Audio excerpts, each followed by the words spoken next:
What is up, sexy people? Dave Duncan back from Metal Epidemic for another album review. And for this review, Duncan and I have been checking out the new album from Switzerland-based atmospheric groove metal quartet Herod. The band's new album, The Iconoclast, will be released on May 5th via Pelagic Records. I was about to ask if Pelagic were involved. It feels on brand. It does. You know what I mean? It does. And that is not a slight, as a compliment. Yes. This is album number 3 from Herod, which follows up the 2019 release Sombre Besson. The album was mixed by Raphael Bove at Bove? Bove. Bove, alright, sorry. I was like, what? At My Room Studio in Switzerland, and then mastered by Lad Agabekov at Caduceus Studio in Switzerland as well. I'm sure all of that pronunciation was on point. Completely wrong. Flawless. Having played with legendary metal acts like Obituary, Napalm Death and Carcass, Herod are no strangers to the international metal scene, and it shows in the calibre of their music. The upcoming third album, The Iconoclast, puts the full power of their artistry on display, redefining musical heaviness and atmosphere at every turn. The word iconoclast has different meanings throughout history, explains Currows about the album concept. In the past, it's meant the destruction of holy images, but today it signifies the aggression towards the rule, a political, social and liberating act. Pitting the destructive power of the iconoclasts against the oppression of the icons, Herod produced a complex, Kafkaesque picture of a future world that leaves little room for hope and optimism. So, Duncan, as you can imagine, wee bit of a fan of Herod.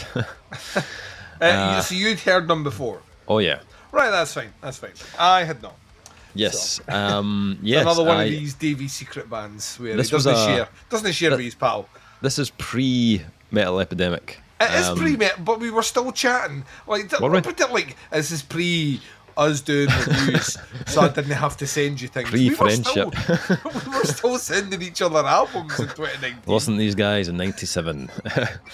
You fucking sweep this one under here as like some sort of fucking bureaucratic right of, well, the site wasn't around. That's why I didn't share them. I had no obligation to tell you about this. You're being a selfish bastard. I really dug their 2019 album, so I was quite excited that we were covering this one. And musically, I'm glad to hear they haven't really messed with the formula too much. This has still has that kind of polyrhythmic brutality of like a Meshuggah, mixed with like a very dense, almost like, it reminds me kind of a little bit of LLNN, and that kind of like Cult of Luna kind of type weight to it as well. Yeah, there's a big swath of post-metal in here. Oh yeah.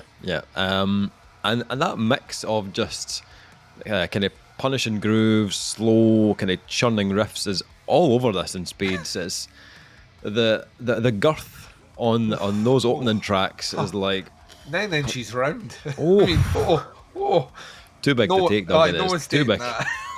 The guitar tone is just thick and 2 C's, 3 C's. Let's do it. 3C thick, and it is bludgeoning. And the drum sounds as well are like super punchy, really groove heavy, and the vocals just come out like scorching hot from Michael, who, interesting fact, Michael Pilat was actually the main vocalist on the Ocean's 2007 album Precambrian. This is how I know his name. You see? Yes, see? It's all coming together. Edutainment. All coming together like a dodgy casserole which required a little bit of cornstarch to bring in. There we are. That's a chef thing. Okay, I'll take your word for that. Let's go back to talking about music. Dave. Okay, so first 2 tracks, I am all in. I am so in. I am. It's like this. You take notes. I don't take notes. I do like the idea of just I'm all in after the. all in on my phone, all in on this. The opener, the icon, is just like exactly what you'd want from an opening track. Like the magnitude of it is just ridiculous. Fucking huge, It's yeah. groovy. It's loaded with these like big bendy Meshuggah like neck breaking riffs. It's not crazy experimental. It just kind of sticks to the mission of the opening track. Just to punch your fucking face in, basically. There's a little bit of melody in the vocals, just a little touch, and just to add in that little bit of variance, which I'd never really noticed this before, but on that first track there was a little bit of a kind of Lane Staley kind of vibe going on in the. This is the second album that we're going to be talking about tonight, where I was like, that is just like everyone doing the fucking the Alice in Chains thing now. Yes. Like, honestly, this is about the fifth album I've heard this year where I'm like, is that just like a vocal technique band's doing it? I don't know. You're doing the Staley? I don't know. Just doing the Staley. You pulling a Staley? I'm pulling a Staley in this. It totally works. Totally fucking works. Yeah. Works really well on that track. The second track is The Girl with a Balloon. Yep. Which I think is a Banksy reference. Yes, it is indeed. Go you, Dave. Not just a pretty face. Not even. This track is a lot heavier than the title would suggest. The Girl with the Giant Lead Balloon. But what I kind of loved about this track is they kind of start to open up. It gives you a little bit more kind of expansive atmosphere in between all that pummeling heaviness. And this is something that they've definitely increased on this release. And to be honest, it just makes them sound even bigger. They've not abandoned what they've done before on previous releases. They've just kind of developed and expanded it to a new level on this album. You also get a bit more of the clean side from Michael, giving you even more textures and layers to enjoy in this. It's a slightly longer track at over 7 minutes, but I think they give you enough elements that you're totally engaged. I never felt its length to be that track at all. The Ode 2 was the first curveball of the album. We switch from Herod, where they've collaborated with a famous Bulgarian female choir, which I am not going to try and pronounce the name of. Oh, please, come on. No, not even going to try it. Do it for the YouTubes. Do it for the likes. No, if you want to hear Dave pronounce this, there's no way to judge us. There's no way to do it. No. Go and give it a shot. The first word is Les, and that's as far as I'm going to go. It's the three-letter word of the title, and I'm not even going to go any further than that. Which I think is pronounced Le, rather than not Les. But I mean, fucked it already. It's got an almost like kind of Middle Eastern kind of feeling to it. Yes. With these kind of like polyphonic female voices, but it still has that kind of like churning Herod kind of rhythm section beneath it. I wasn't totally sure about it, if I'm honest. First listen, I was like, firstly, it felt too early. I thought this feels a little bit early in the album. How dare you? Or something like this. It's too early in the album. It's already 14 minutes into it. No, this is only track 3. Just give me another wee track of heaviness before you start delving into this, lads. Just hold that back for a sec. So I thought it was just a touch early, maybe a track too early. I also feel like they kind of I know that they've brought them on as a guest in a collaboration. I feel like they kind of overused it on the track as well. What is the matter with you? I don't know what it is. It's not amongst my favourite tracks of this album. It grew on me a little bit after listening to it over like a few times, but I'm still not sold on the placement of it. No. I like this placement is perfect because the following track has maybe one of the heaviest riffs I've heard this year. Agreed. So it kind of needs to be there. Where it's all it has to be there because the next track is like being buried in cement, which is already set. It's that fucking heavy. I think, and I feel like maybe the choir maybe could have used it at the start or the end. I felt a little bit overkill for me, just personally. They follow up with... It's just because you can't pronounce her name. Probably. Take it out of them. Subconsciously hate them. They follow up with one of my favourite tracks, though, the Edifice, Oh which man, the is closing riff in just this song is the heaviest fucking thing I've heard it's maybe all year. a rhythmical juggernaut. Like, this is just loads of double bass drums, loads of kind of offbeat chugs.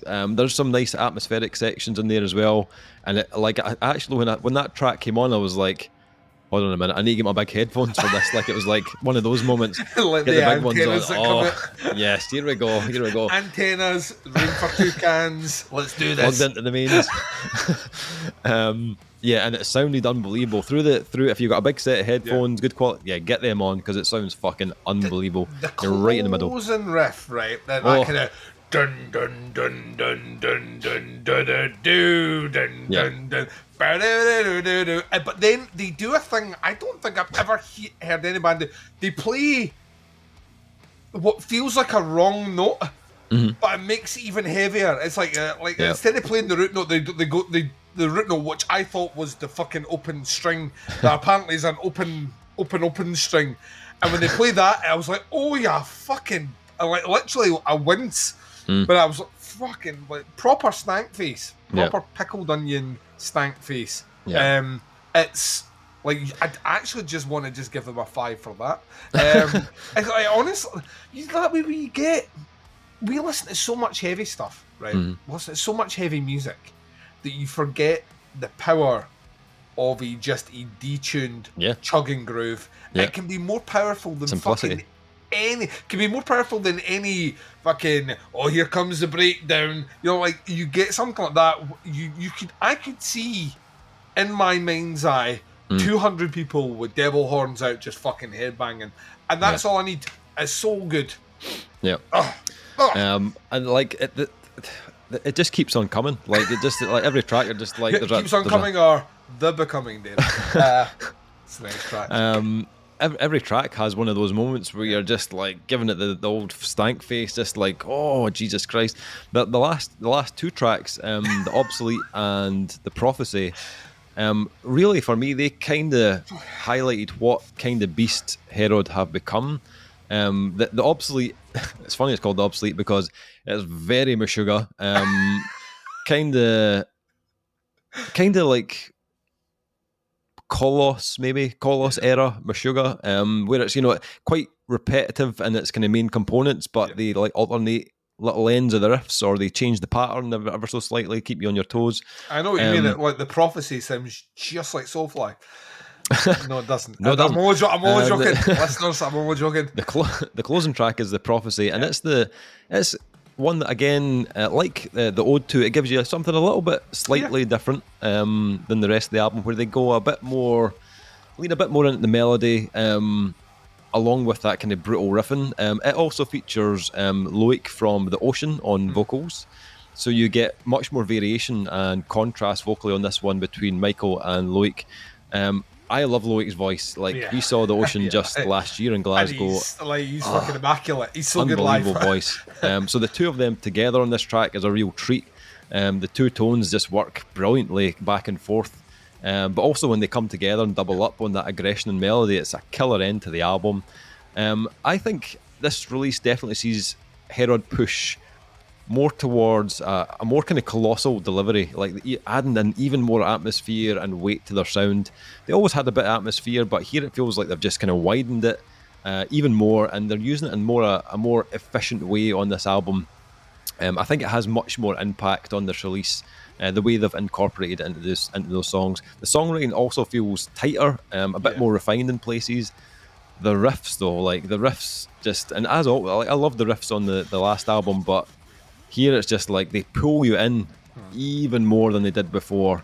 And it's like, there's obviously influences on there. Meshuggah's quite a big influence. But like, if you like Meshuggah, then you're going to fucking love this. It's like Meshuggah. Yeah. Production as well. I think the production is a step up from the last release. This sounds fucking huge, and just elevates these tracks to the next level. I think that's fantastic. I think this album seems like another step up for the band. I think it's a beast, an absolute beast of an album. My only criticism is I wasn't super fan of track 3. Just the choir thing. It was cool for a little bit, but I felt like it just went on a little bit too long for me. What about you? What did you think? Sit down and shut up, you ignorant slut. Like, this is my first experience. I don't think that the Middle Eastern thing didn't really hit me from the side because the band's name's Herod. So I just assumed that was their sound. I was actually more shocked that it took 3 tracks to come in and then they never really revisited it afterwards. I was like, we're just dropping this? Yeah. All right, maybe that's on me. Yeah, like, I now wager that any record label out there would have to, like, they could present their, if their bands were armies, right? Like, however many bands they put on the battlefield, Pelagic Records would only need to deploy like 2. Their bands sound so fucking huge. Yeah. Like, every one now is just like, oh, here's, like, as soon as you hear the name Pelagic Records, you kind of have an idea. It's going to be a variation on a theme. It's going to be huge. It's going to be post-metally. The riffs are going to absolutely destroy you, and the music is going to take you places that you didn't think you could be taken. And yeah, like, Herod are a great example of that. I love the juxtaposition of movements in this music like that. You always come back to, and it's kind of funny because when you were talking about how the PR have described them as a groove metal band, I would never call them a groove metal band, but I know why they're calling them, because you always come back, every track always comes back to this monolithic fucking groove. It's always at its core, but the music will go off in polyrhythms and like weird angles and, you know, like huge atmospheric sections and like post-metally parts and all the rest, but the groove is always at the core. Groove is in the heart, if you will, Dave. Groove is in the heart. Groove is in the heart. I didn't need that, but thank you. Anyway, I'm going to crop that from this video. It's going to be a new GIF on my phone for whenever I receive a message from me. The beauty of it, I think, overall, is that the songs all feel very strictly within a purpose. And it just so happens that purpose is neighboured by tracks that have the same. But this feels like a satisfying album to listen to. Clock's in about 50 minutes, and I felt like I'd accomplished something when I finished it. Not like I was exhausted, but I actually felt like I'd achieved something, like something worthwhile, something you want to like tell your folks about. That sort of like, I listened to the new Herod album today. Is that kind of there's a great sense of satisfaction when it comes to a close, and I think it's because the tracks, like, they have almost a structure that involves like a constant movement in sections, and there's times that it just keeps going up and up and up that you feel like you can't go any kind of higher than what it does, and then it very cleverly brings you back into a position without ever really dropping. The album never really drops anything.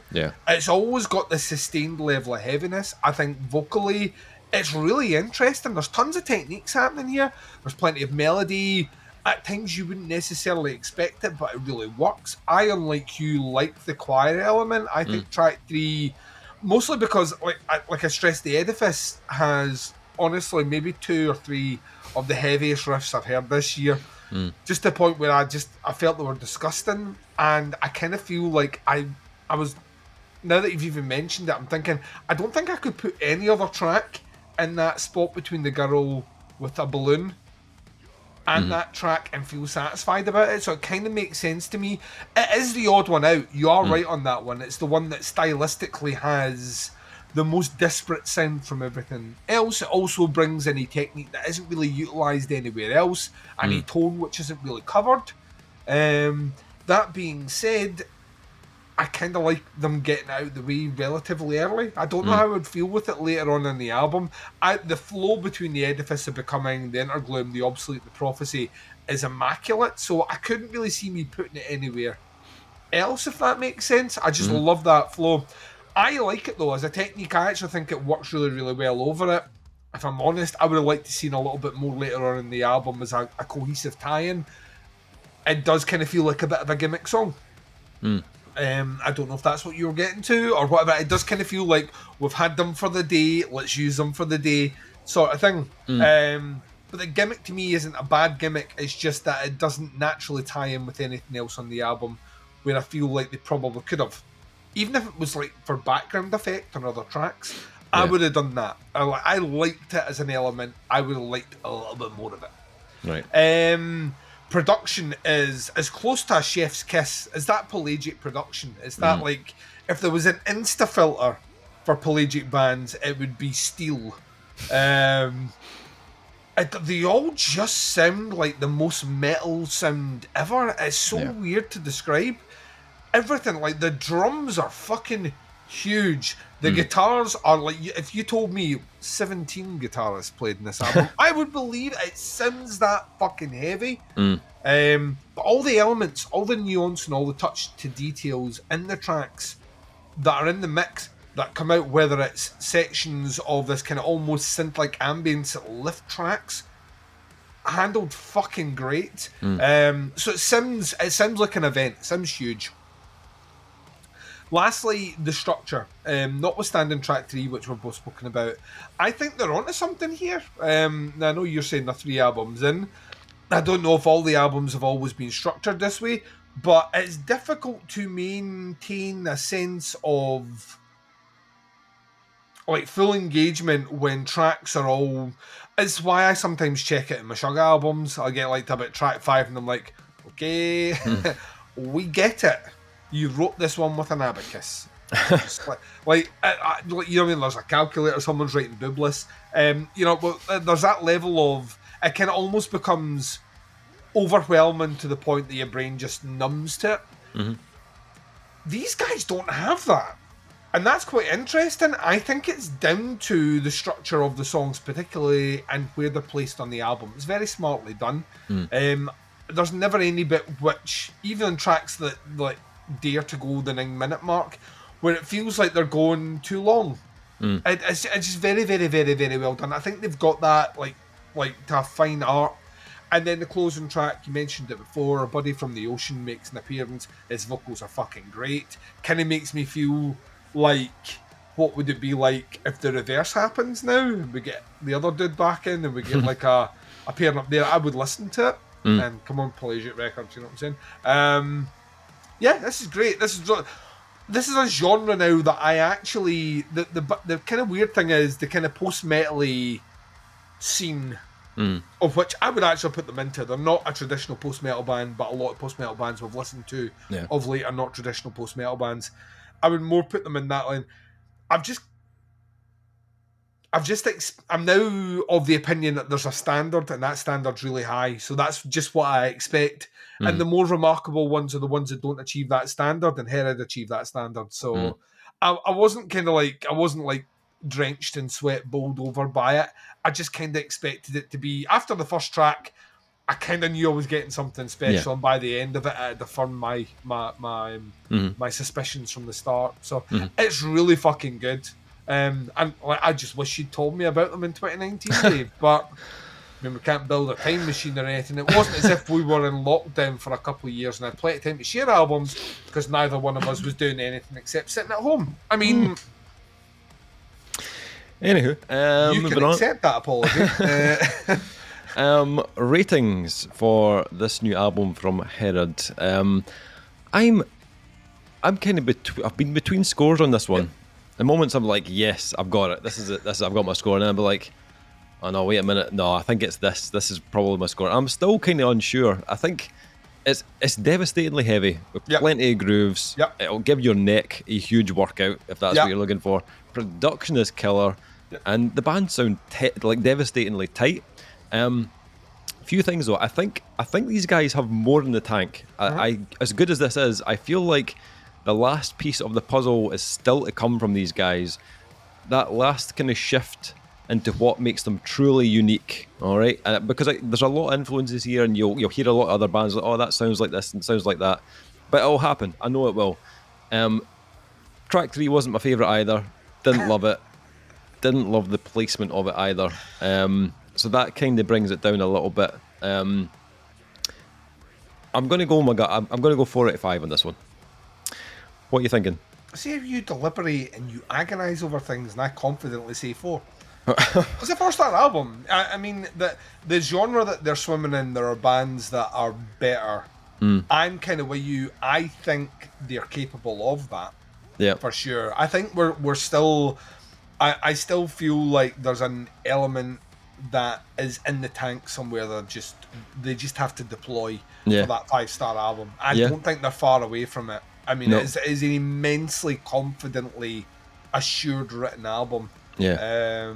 I really like the clean vocals. I actually like to hear a little bit more of that, maybe. At this stage now, I know there's a lot of bands on that label that do that, and maybe that's kind of, maybe there's a bit of a fear of that, but they're really fucking good at it. Yeah, exactly. That's what I was If you're not good at it, don't use it, but if you are good at it, it's another weapon that you can deploy that just makes your songs sound bigger, and they are very good at it, so I'm with you on that one. So it's a 4 from me as well. 4. Nice. So that's a new one from Herod, the Iconoclast, out on May 5th on Pelagic Records. Links below to the band, to the pre-order. Check them out. That is the review. Thank you for checking it out. We'll be back with another review very soon, but until then, take care. Speak to you soon. Bye, everyone.